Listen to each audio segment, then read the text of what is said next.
Frank School. Handel's Messiah, where to begin? This is the 57th day of the fourth year.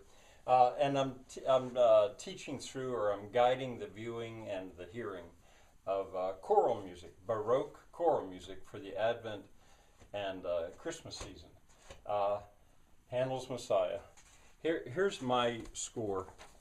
So beat up. The last page, there's notes missing.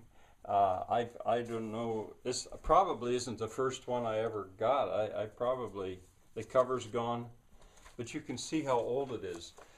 Probably for me personally, Handel's Messiah was the first, probably, that I bonded with Baroque music. It is so famous. It's in English, and I think it's safe to say that it's the most popular piece of choral music in the English-speaking world. That might be true, as broad a statement as that. Certainly Baroque. So many people know almost no other Baroque music, but they know Handel's Messiah. Handel's Messiah. Handel, I forgot the N here. In German, his name would be Handel, and Messias is the name of it in German. I once knew a woman that English music teacher, and she tried so hard to be right, and she'd say Handel because she figured it was English, or if it were being said accurately, it would be Handel. But people say Handel. That's close enough. Now, for the viewing of this, I had thought I would guide you through the entire work, which numbers over 50 movements, I think, and takes over 3 hours to sing. But I think I'm going to stick to the idea that this is choral music. So I'll speak more. Come on, Pat. I'll speak more about the choral pieces, but I'll say some about the arias and recitatives as well.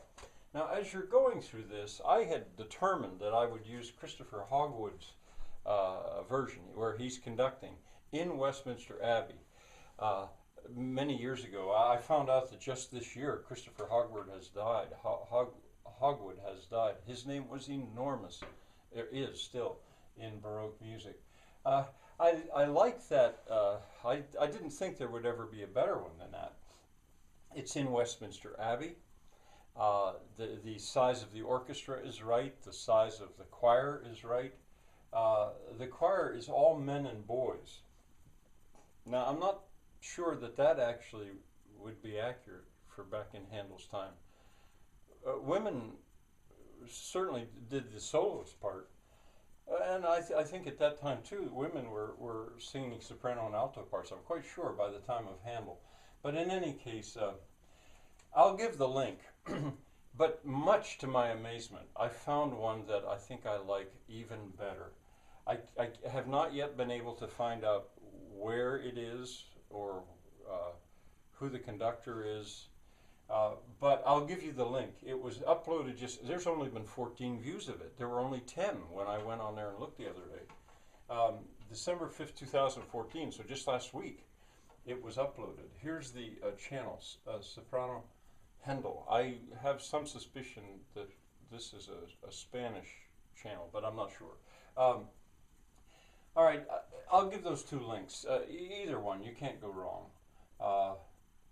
And I would like you to listen to the overture. It opens with a grave movement, slow, and it's homophonic, very easy to play on the piano. Bum, ba-bum, ba-bum. And there you can hear the double dot in that's so snappy. Then it goes into an allegro moderato, which is a fugue. This would be polyphony. Pum pum pa-da-dum, pum pum pa-da-dum, pum pum pa-da-da-da. And then the next instrument comes in. Pum pum pa-da-dum, pum. And the melody then begins to be woven together with a third entrance, and you've got a full-fledged fugue going on there. Delightful. And the orchestra gets to show its stuff there at the beginning. I would ask you to listen to that. Then there are recitatives, or a recitative. The tenor will sing a recitative. Now this is where there's not so much melodic as telling a story, advancing the story along. Uh, and then the tenor goes into an aria, which is much more melodic. And now these are terms that are used also in opera. There's so much to be said for me about Handel and this work that I got to be careful, because I do want you to actually get to the point of listening to it some today. Handel composed many operas. He left Germany, went to London and stayed there at some risk. He really liked London. He was born in Germany in the same year as Johann Sebastian Bach. But in any case, opera wasn't such a big success in London, and so he turned to oratorios.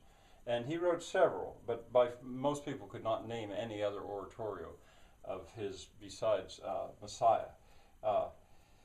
I'll tell you more about that later. Anyway, these are terms from opera and also oratorio. I'd like you to go to the chorus, glory to God. Gloria. I'm still thinking sort of in German terms here. Glory to God. That is the opening chorus. And it ends scene 1. I've only recently realized that Messiah has been separated into scenes. I never really knew that before. I knew there were 3 parts, but I didn't know that anyone had ever thought of it in terms of scenes.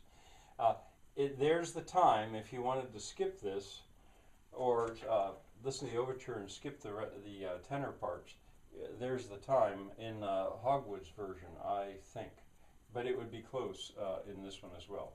The trumpets enter for the first time. The orchestra has played, but no trumpets.